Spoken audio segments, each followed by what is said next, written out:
Schemering Sintel by N00813. Chapter 6. Death.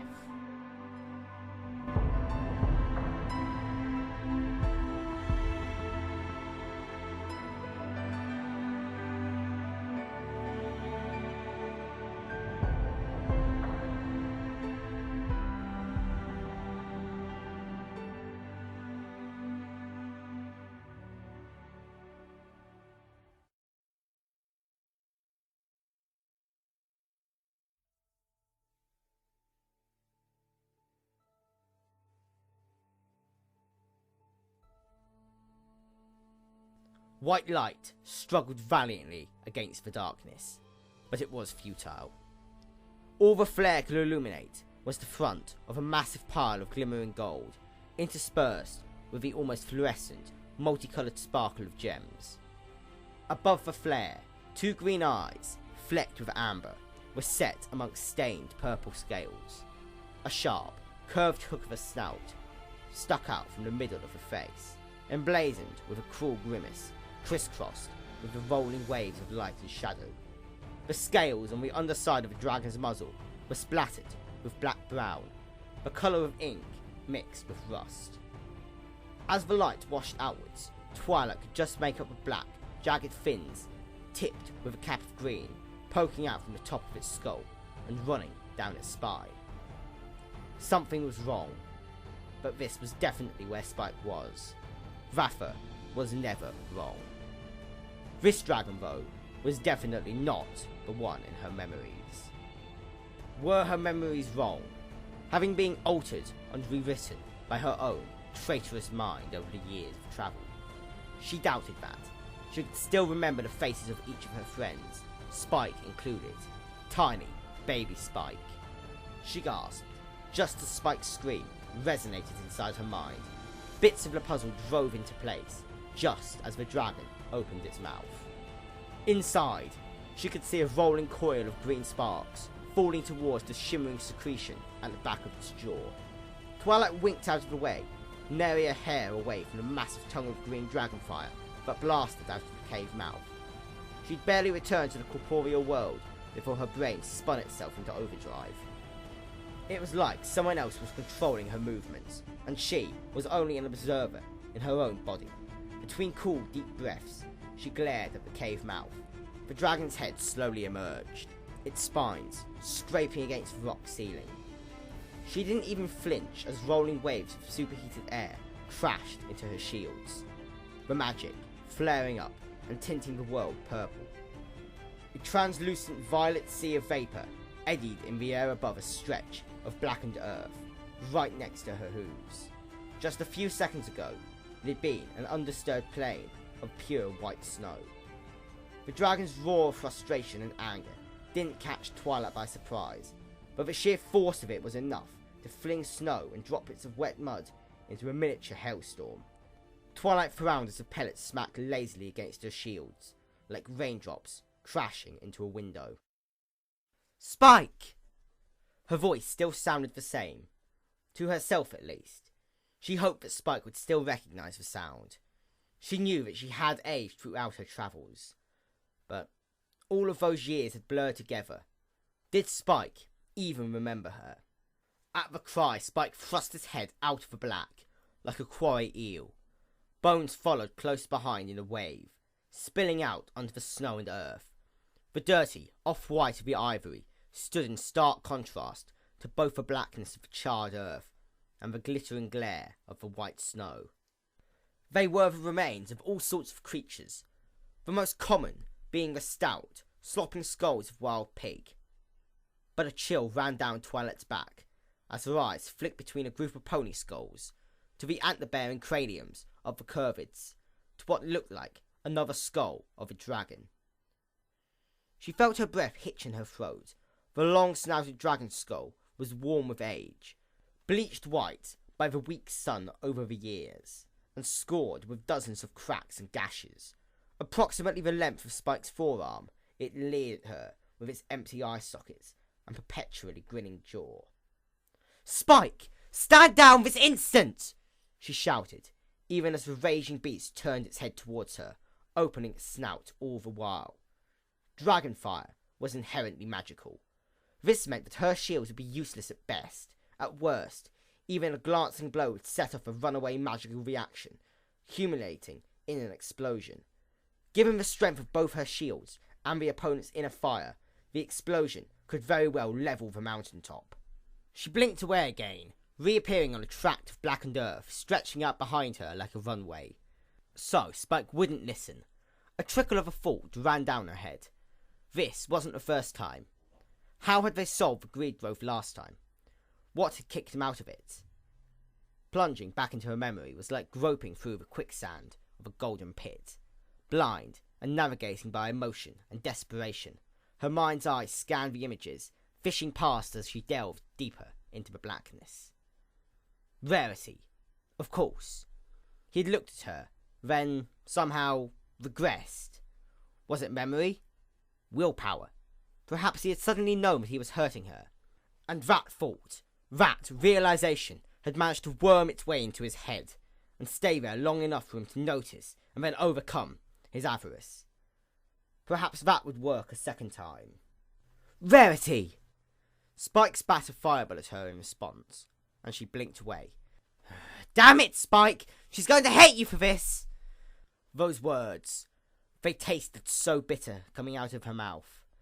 Twilight could still remember the smell and the sickness of Rarity's tears running down her cheek as the latter unicorn had poured out her sorrows in the days and months after the kidnapping.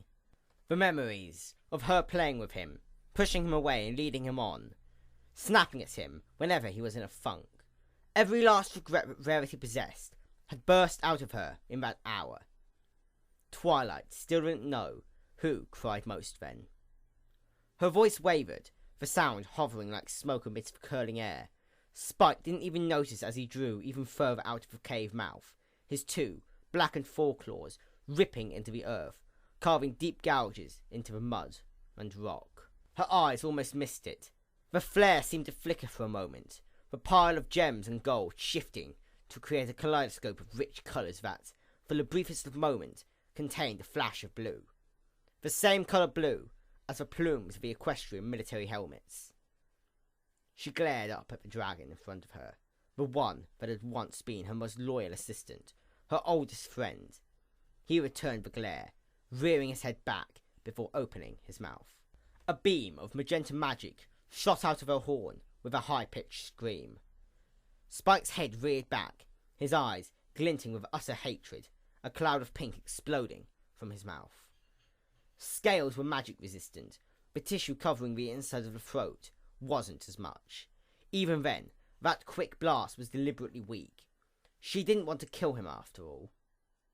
She was here to save him, no matter the cost. Spike roared out in pain, spraying droplets of crimson blood over the snow and scorched earth, his jaw hanging open, the sharp canine teeth red with his own lifeblood. He growled, his eyes simply narrowed slits as they fixed on her. Twilight scowled. It wasn't the first time she'd seen this type of look, but once before Spike, she hadn't cared for much. From him, however, it was as painful as her first true injury. She only wanted things to go back to the way they were. She only wanted to save him. And if that involved pain, then so be it. She'd come too far to back down now, turn tail and descend. She would save him, no matter the cost. Unleashing a roar of her own, she stomped up towards her former assistant. Blood ran over his lips and down to the skin flaps beneath his jaw, dripping onto the snow. She stopped, breathing heavily. The smell of acrid burnt earth mixed with the salty, rusty scent of dragon blood, creating a heady cocktail that would have once made her head spin. She pushed the stench out of her mind. Spike opened his maw before Twilight saw the black flash of his claws hurling towards her from the left. She blinked sideways, looking up with her now non-existent eyes to see the abyss of her once friend's mouth gaping open high above her. Adrenaline burst into her muscles. She flung herself sideways, but it was far too late. Even as she saw the tongue of green fire uncoil towards her, and the world slowly tilting sideways, she knew she was too slow.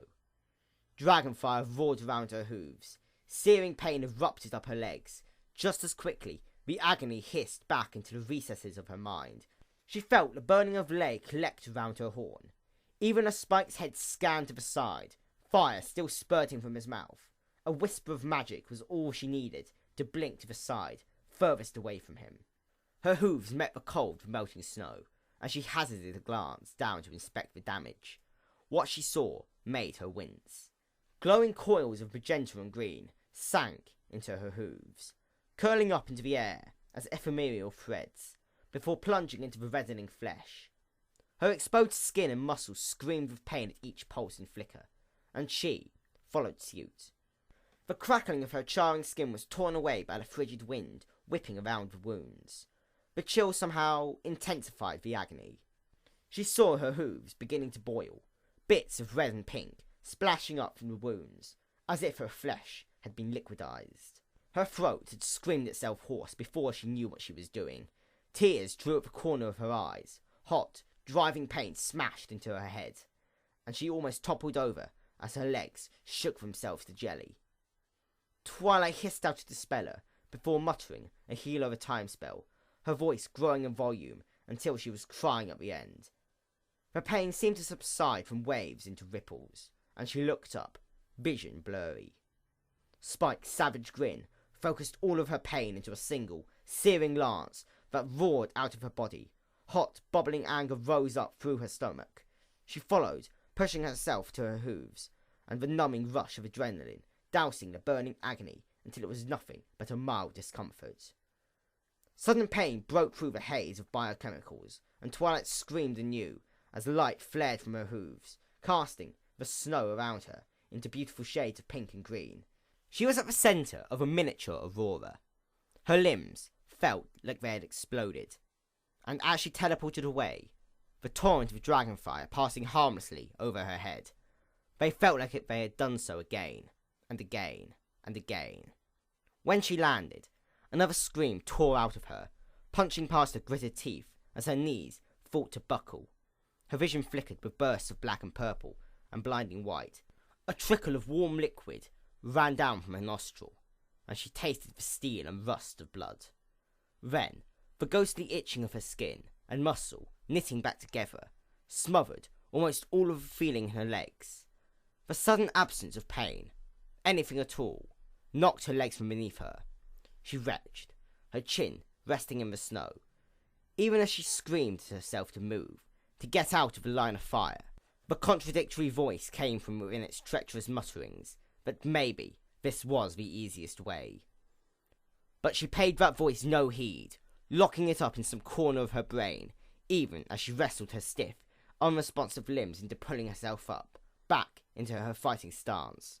Pain and feeling were simply messages, and all messages could be ignored. Spike grinned down at her, his mouth an evil slash across his face.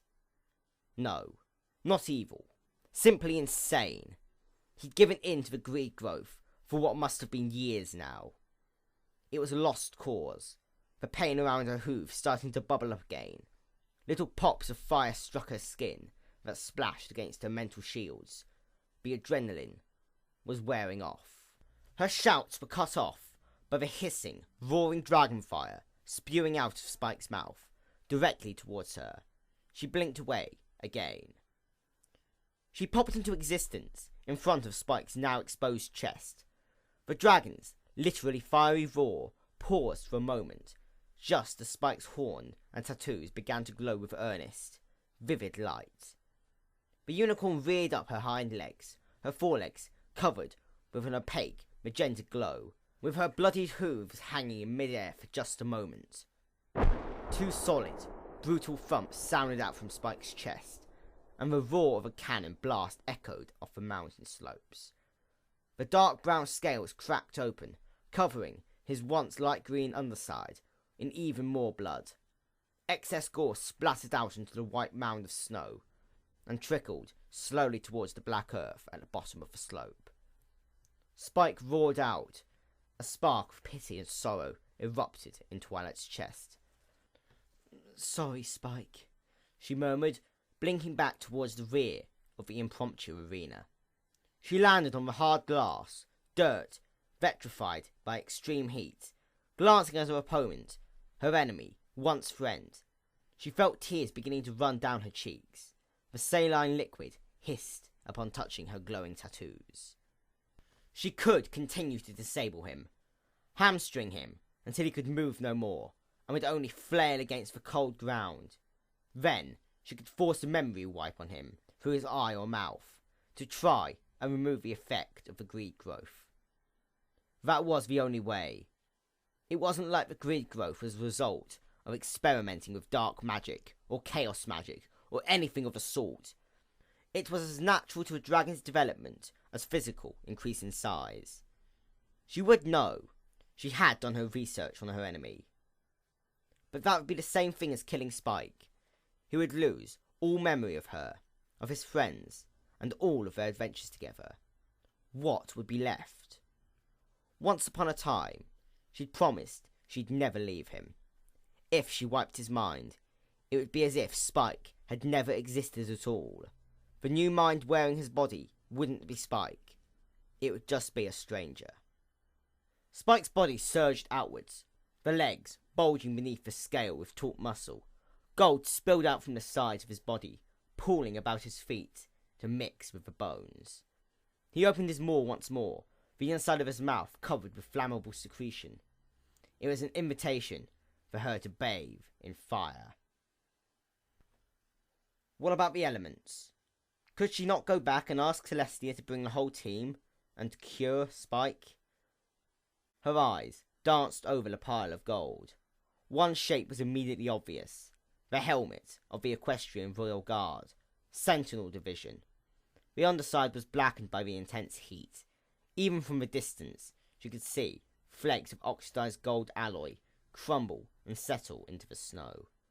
Her tongue clucked against the back of her mouth as she watched the helmet sway gently from side to side. No.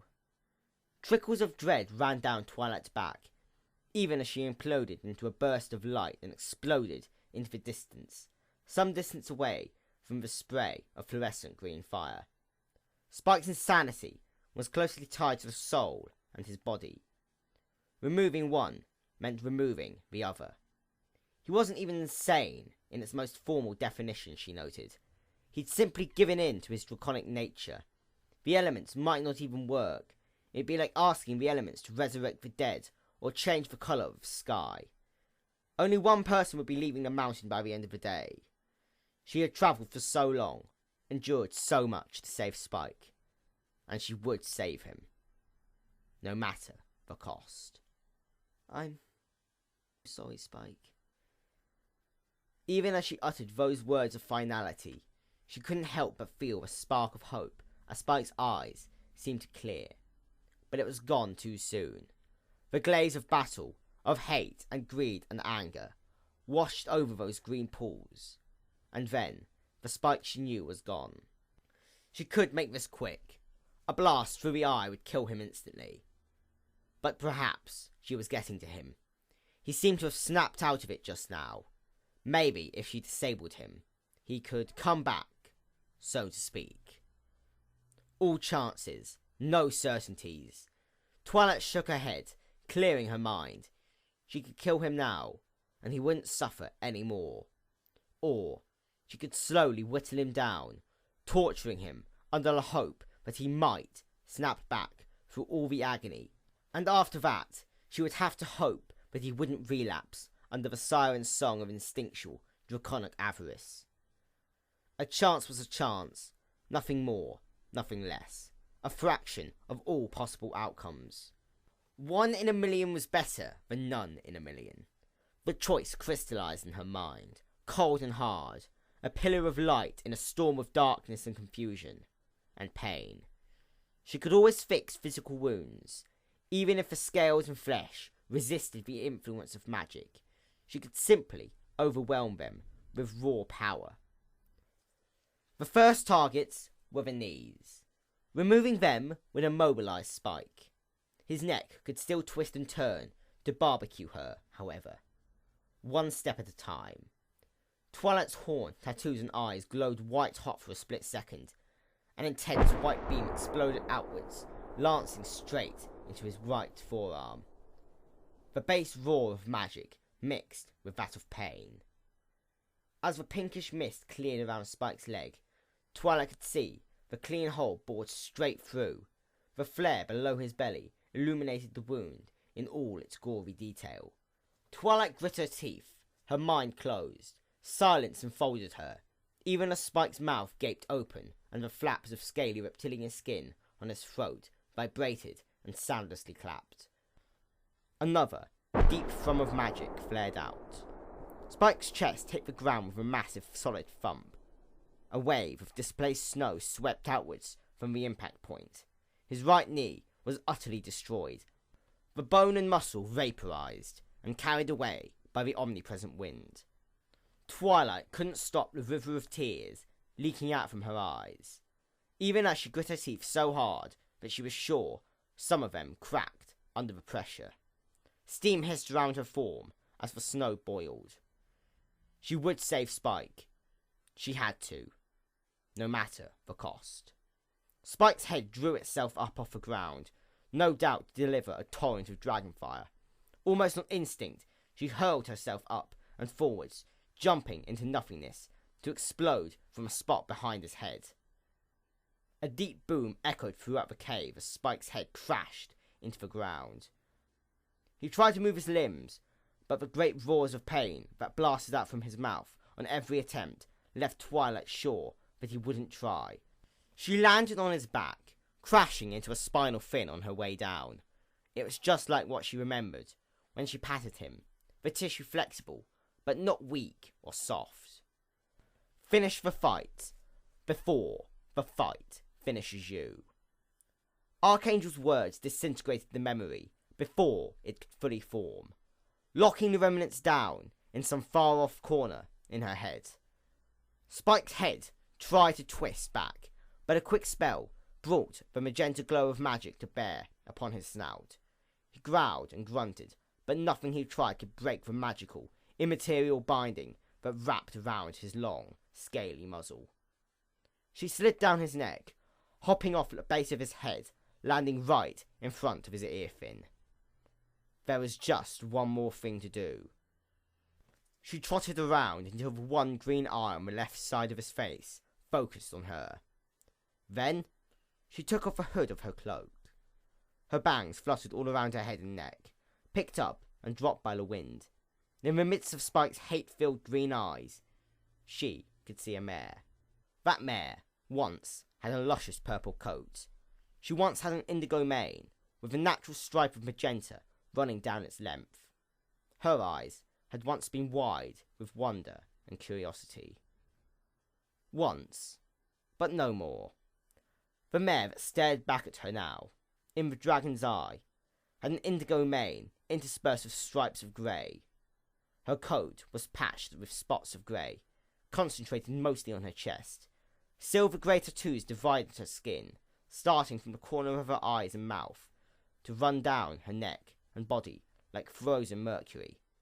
Her legs were not short or stocky, but lean and long, adapted to a life of travel. Her eyes, once shining with innocent joy, now glared out tiredly beneath her roughly cut fringe. They were moistened with tears and reddened, cold and empty. Suddenly, all of the feeling, all of the emotion, all of the pain left her.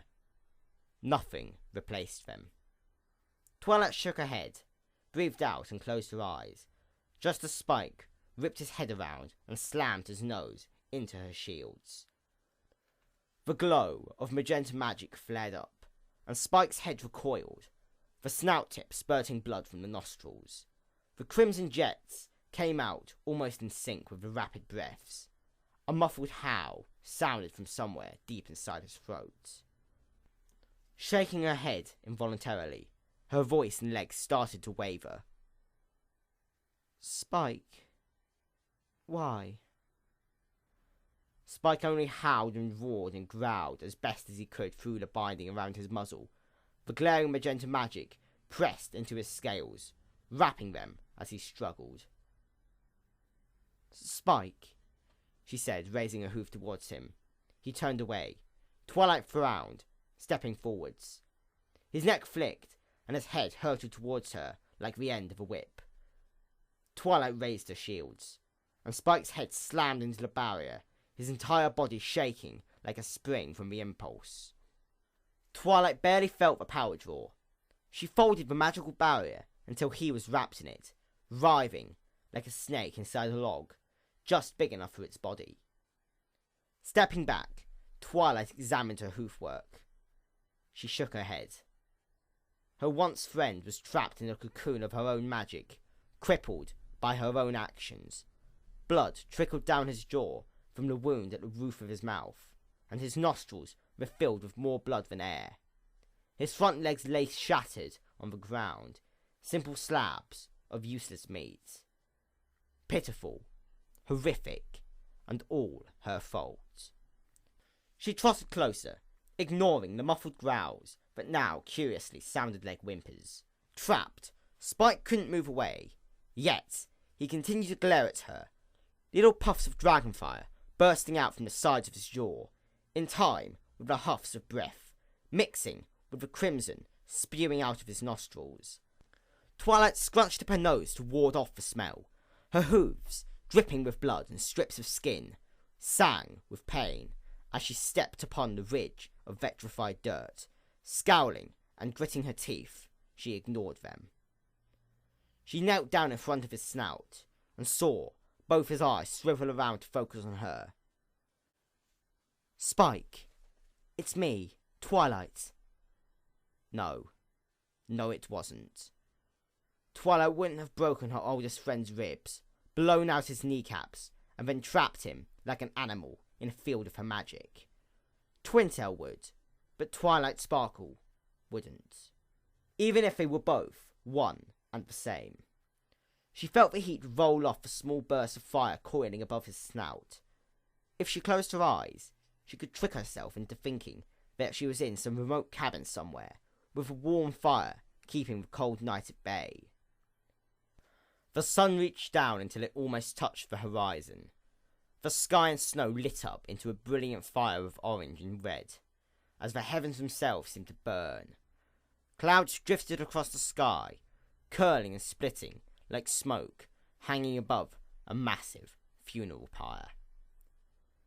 It was beautiful. She turned her back to it and looked at the dragon. There was nothing left. All of her tears had fallen.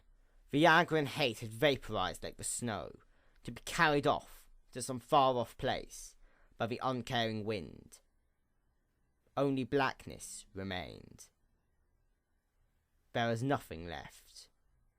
This whole endeavour had ended with nothing but blood and ash beneath her hooves. With all the blood spilled, all the time, money, and effort spent to find Spike and prepare for this final confrontation, she'd never even considered this as a possibility. That Spike couldn't be rescued in the first place, that he had become the monster she was chasing, and that he wasn't the only one. That she was too late, far, far too late. Stairfgevel, the crying mountain. She looked at herself, reflected in his eyes against the fire of the setting sun once more. There was just one more fight left. Just one more. For him. Even the last phrase that Spike would hear from her was weak and indecisive. Honest. No more aliases. No more delusions. He deserved to know her. Her, the pony that had sacrificed everything. The pony that stopped at nothing. Spike deserved that much. He deserved much, much more. But she couldn't give him more. She could only give him the kindness, the mercy, peace, permanent peace. No more struggling against the world, and the greed, and the bloody horror. Just simple existence in the afterlife. And after that, who knew? And perhaps one day she'd join him, she smiled. Yes, she'd like that. It would be his last few moments in the known world. His life would be taken by his former caretaker in an act of compassion, twisted until it was indistinguishable from spite, All the pieces were set, and there was only one final move to make. Spike. Please. Twilight shifted over to the left. From there, her magic could lace straight through his eye and into his brain. Hopefully, that would kill him instantly. You don't recognize me, do you? At all. All she got in response was struggling huffs and the quiet splatter of blood on the black earth. She sighed, a huffy, raspy sob of a sigh. Spike, I'm so sorry. Her vision blurred as hot liquid spilled over her eyelids. Wherever you are, forgive me. As she charged up her horn, she saw Spike's expression change. As Lay wound up from around her form, running up her glowing tattoos and coiling around her horn, his eyes seemed to widen. As she put every gram of power she had into the spell, making sure that her last act of mercy would be swift and kind, he seemed to fall slack. With recognition or fear, or pity, Twilight knew she would never know. The spell erupted from her horn, a great beam of magenta magic screaming outwards, just as she closed her eyes.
Hey, you lot.